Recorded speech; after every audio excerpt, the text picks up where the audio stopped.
really always been involved with digital media, even while I was running traditional media companies. At Discovery, I was involved in restructuring their digital group and worked on new asset acquisition in the digital side. When I was CEO of National Geographic Ventures, digital was a huge part of the 10 operating groups that reported to me, very vital in our strategy for what became the National Geographic Channel, etc.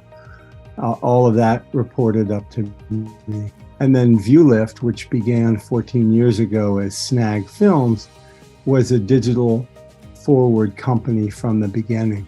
So even throughout that kind of traditional company experience, we always had a very, very strong digital presence. And with ViewLift, of course, it's exclusively focused on digital.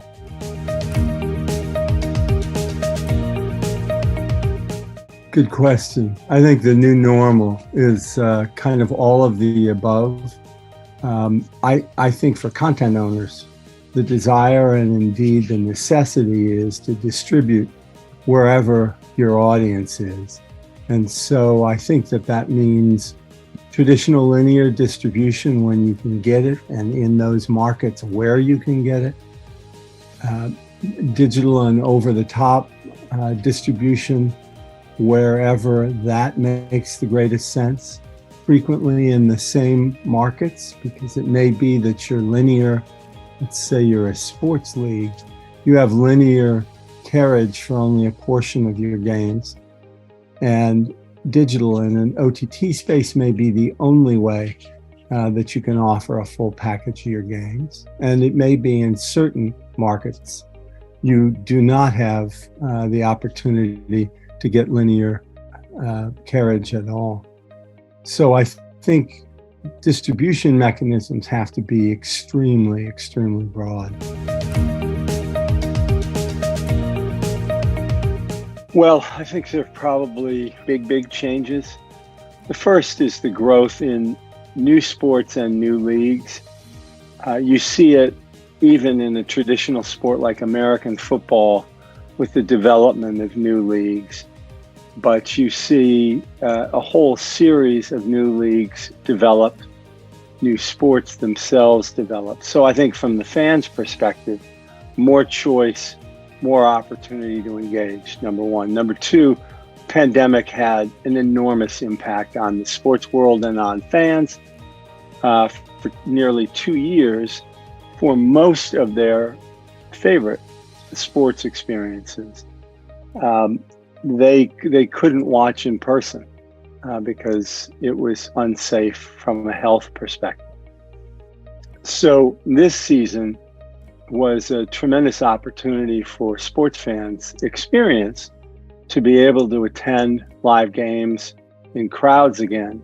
And for those watching at home, there's just a better experience if you're watching a game that's being played in front of live fans. I think players too greatly prefer that kind of experience. So that's number two.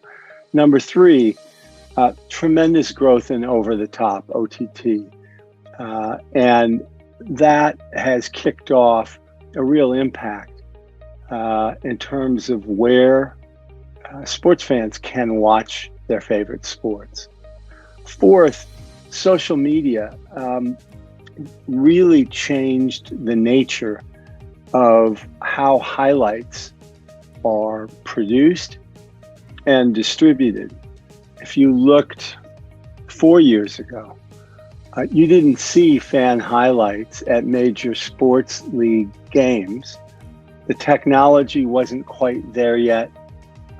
Leagues were really cautious about allowing folks to use their intellectual property and to put it out without league control.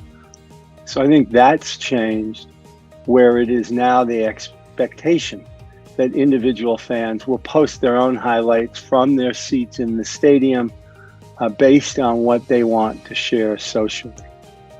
And then I guess last, NFTs have had a major impact on sports fans for their experience. And that's particularly true where the NFT combines digital and virtual offerings, say Highlight, which is protected by the blockchain and therefore is a limited edition. It's a virtual or digital element of an NFT. But you're seeing from Monumental Sports and Entertainment, for example, here in Washington, D.C., where I am, and other teams, they're combining those sorts of digital offerings in an NFT, which could include merchandise. So there might be a special edition of a team jersey. Maybe it'll include tickets to actual games and other real life rather than metaverse elements of an NFT. I think that packaging and the whole notion of expanding the fan experience, that's a big change over the course of the last couple of years. So I'd mention that series of changes in the fan experience. So let me first just kind of definitionally, over the top describes a delivery mechanism. So cable, that was a delivery mechanism. You delivered content over cable, literally.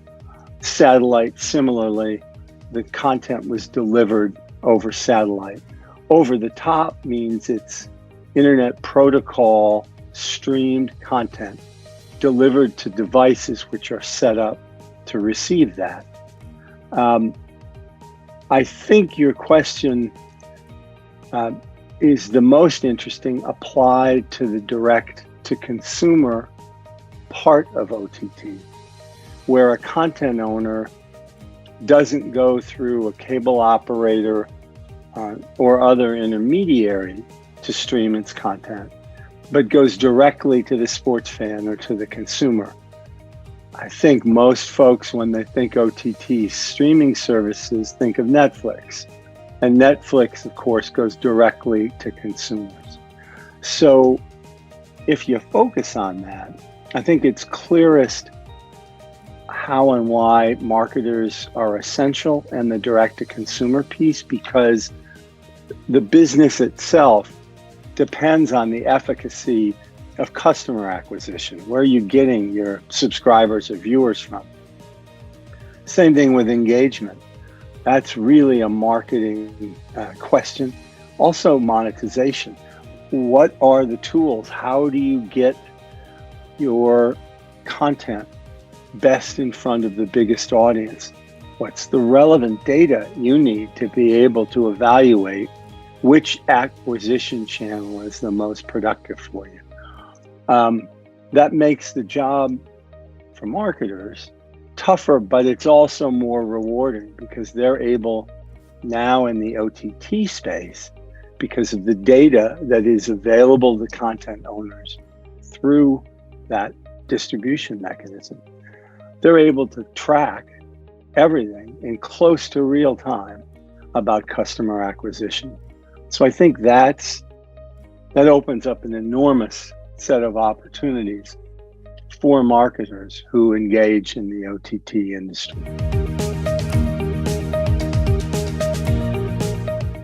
I think the premise of the web at the very beginning was in part that it would provide a kind of democratization of content, that more people would be able to create and more people would be able to consume.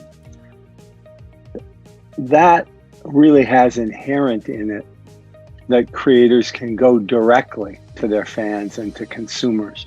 And I think that whole process is just continuing to accelerate. I would have said that the creator economy was a little disconnected from the big types of OTT content, sports and entertainment. because those enterprises are huge businesses. You can have the creator economy, but no individual creator is going to be able to create the NFL or the Premier League. But even in sports and entertainment, the creator economy has really impacted from a very small scale, has really impacted the experience of the fan and the rights of the big leagues. We talked about highlights on social media. I think that even giant businesses have been spawned from kind of a creator economy perspective. Kylie Jenner created this enormous cosmetics and beauty business, which Coty bought for hundreds of millions of dollars. There was a story in our local paper in the Washington Post yesterday that the great director Francis Ford Coppola had something called decentralized pictures, which is trying to democratize the film financing process by tying it to blockchain and to cryptocurrencies. And then I went to the Kennedy Center earlier this week to see a one-night show. Kennedy Center is one of the greatest venues in America. Hardest to get a chance to play at the Kennedy Center. Wonderful experience. And it was a one-night musical theater that was spawned out of the very popular Bridgerton television series. But it started in essence as fan fiction. Two extraordinary young women started to write songs based on the inspiration of Bridgerton, the series, and they put it up on TikTok, I think, and YouTube initially. And it became so much of a phenomenon that they wrote a full album of songs for a musical, won the Grammy, which is just mind-blowing, and put it on, backed by the National Symphony Orchestra, so as good as you're going to get, for orchestral partnership, and did it as essentially a show just this week. That whole concept just didn't exist a few years ago. So even in those industries that favor concentration and huge business size, like entertainment or like sports, there are all of these inroads where individual creators are wedging their way into the process. I think that's tremendously exciting. It's a great question and almost impossible to answer because we are on the cutting edge. And so by definition, technology is changing every single second all around us. I think consumer expectations are also constantly ramping up. If a consumer gets an experience that may have cost Netflix billions of dollars to develop, that in their mind becomes the example of a high quality premium experience, and they expect it everywhere. So people will say, well, if Netflix can do X, why is my son's school website so inadequate? Well, it's not fair to compare those two things, but that's, I think, the way consumers tend to think about it. So that's an industry challenge. I think legal frameworks are industry challenges because the legal frameworks are changing all the time, and this is particularly true in privacy rules and regulations. You're going to have the whole industry, every kind of content, turn upside down if privacy laws end up basically prohibiting cookies, which is the way that much of the free to view experiences, ad-based, make economic sense because of the ability to track through cookies viewer behavior.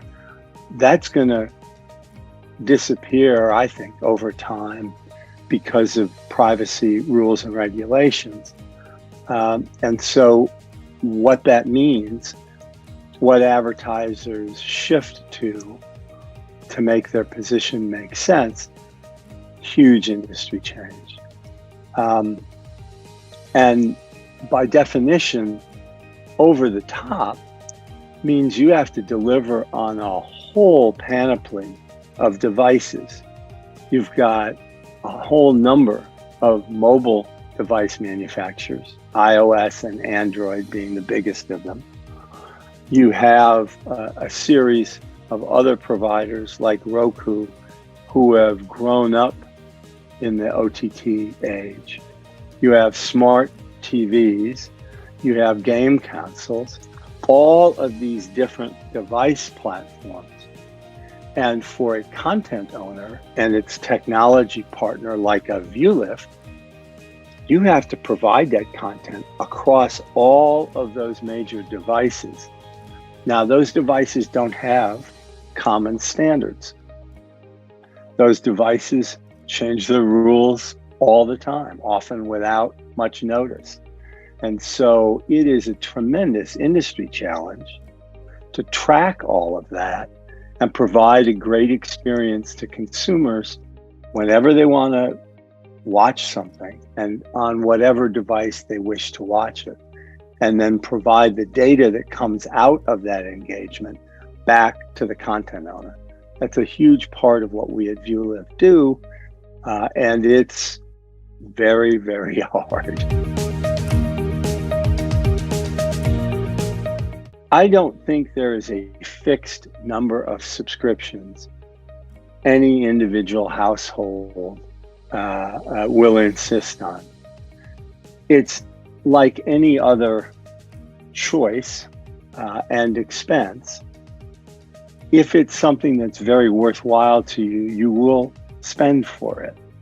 And we've seen, in terms of the number of subscriptions per household on average, it ticks up every single year.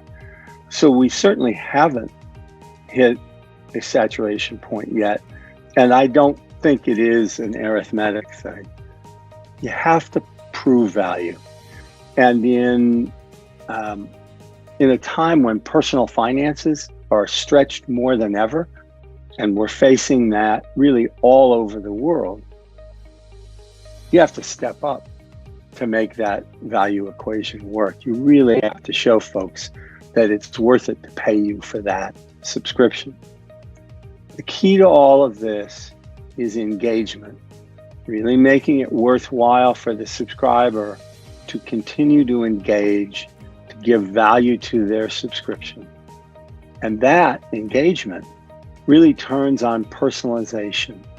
When I am coming to consume your content on the device of my choice, are you giving me as close to exactly what I had in mind as you can? And that personalization comes on data from the behavior of viewers like me. And so data is the key to really all of the value propositions for any streaming business, whether it's ad-supported, subscription-based, pay-per-view, or any hybrid of business models. I think I'd just point out an observation many of us would make. Our businesses are only as good as the experience we provide for our partners, for our consumers, and for our colleagues. If we're kind to every part of that ecosystem, if we serve them well, then we will deserve to be successful.